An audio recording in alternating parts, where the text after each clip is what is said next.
Why do you seek Imperial favor? Years ago, my people were all but destroyed. My anger gives me strength. It is that strength I offer the Empire. Offer accepted.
Oh, greetings, Bucketheads. Mavar Tagar.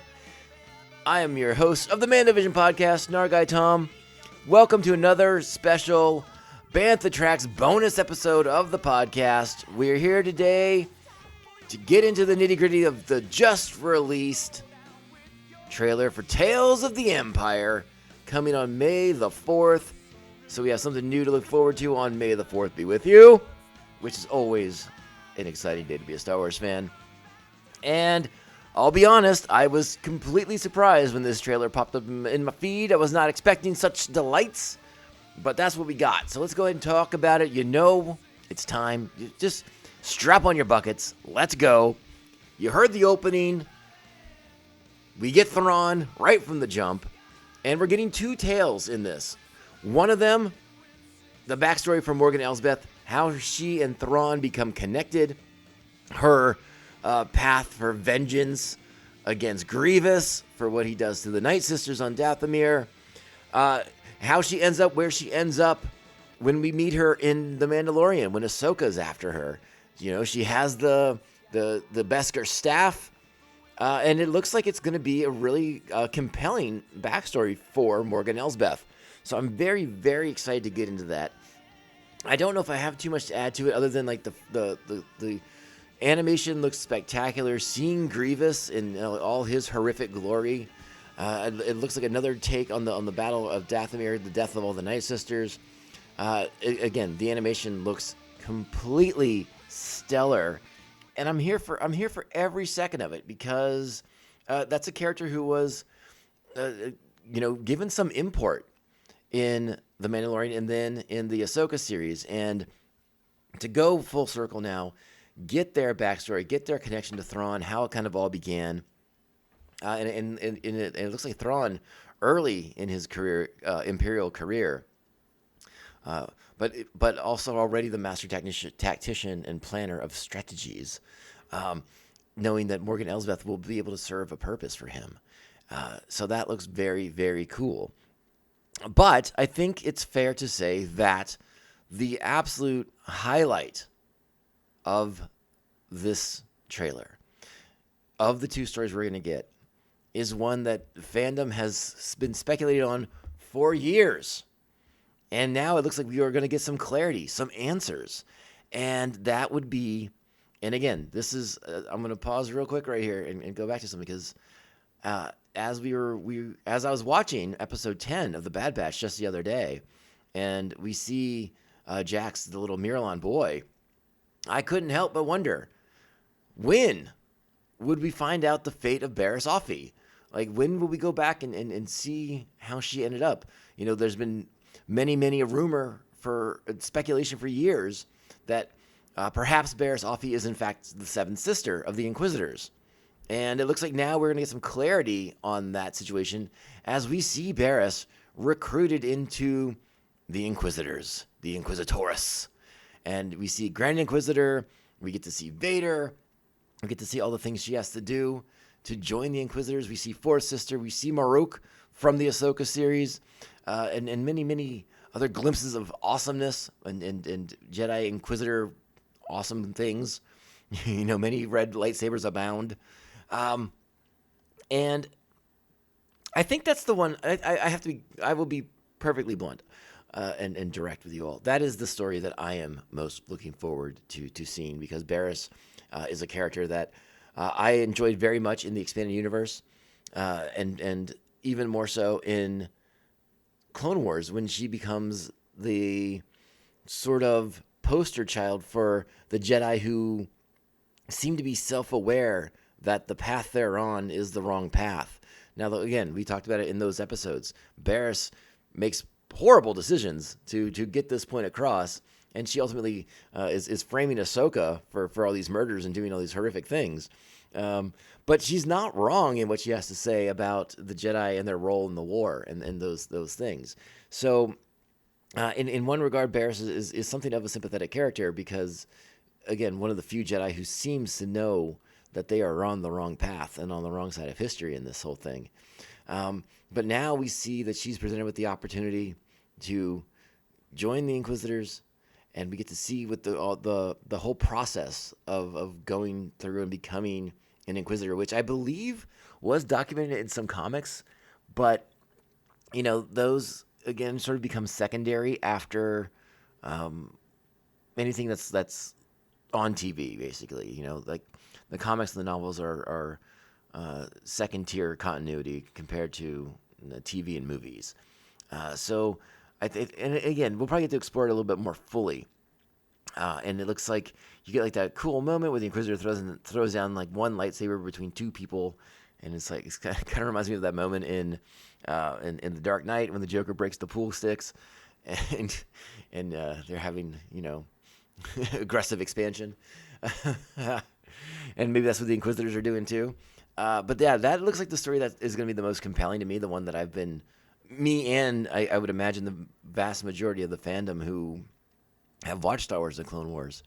And again, remember, Barriss Offee was very, very different in the expanded universe compared to where they took her in the canon, in the Clone Wars animated series. So I like those differences. I'm actually kind of here for them in many regards. But I love that we're going to get this story fleshed out and fully realized and actualized. And will we know Barriss's ultimate fate? I don't know, because again, so much speculation over the years has been on if she is in fact the seventh sister. My belief has always been no, she's not. It's just that's another Miralon. But I suppose we will get some clarity on that, some answers in regards to that. I'd like to see Barriss kind of be on her own path and have her not be a character that we saw but didn't know was her. But we will see in what direction they take this and where they go. Just two really, really exciting stories. They look, again, the animation looks spectacular. We're going to get the vital backstory on Morgan Elsbeth and who she is and where she came from and how she got to where she was going to be when we meet up with her in The Mandalorian and when we get to Ahsoka. And then a continuation of a story that has left us hanging since, the 5th season of Star Wars: The Clone Wars. So many fans want to know about Barriss, and now we are going to get our answers, friends. And I am so excited. 2 new things to look forward to on May the 4th. I hope they're long. I hope they're more than 30 minutes. I would love to see something like 45-ish, 50 minutes. Really kind of flesh these characters out more, kind of show us what's going on. Particularly in the case of Morgan Elsbeth, a character whose story covers a big span of time. To see where she is, at the beginning of the Empire, at the beginning of Thrawn's sort of rise, to how she gets to where we meet her for the first time in The Mandalorian. That's a big stretch of time. So I'd like to really have that really fleshed out, really, really realized. And Barriss could be the same situation. Now, while we know it'll take post episode 3, Revenge of the Sith, it feels very compact. But I'd like to kind of get to know where Barriss' story goes and what she gets up to. I assume she will be an Inquisitor. I'd like to see her on the hunt for more Jedi.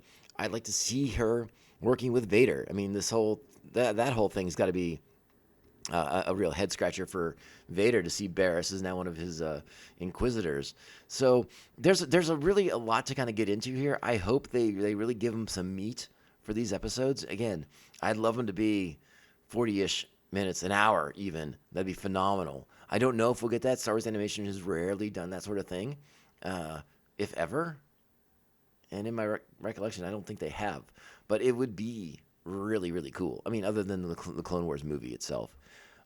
It would be nice to kind of have like a little bit of more of a long-form episode so we can really, really put some meat on that bone for both of these characters. Very, very exciting announcement today, everybody. I'll be looking forward to watching those on May the 4th. I'll be looking forward to talking with all of you about those episodes shortly after May the 4th. I don't even know what day May the 4th is of the week. Do you guys know offhand?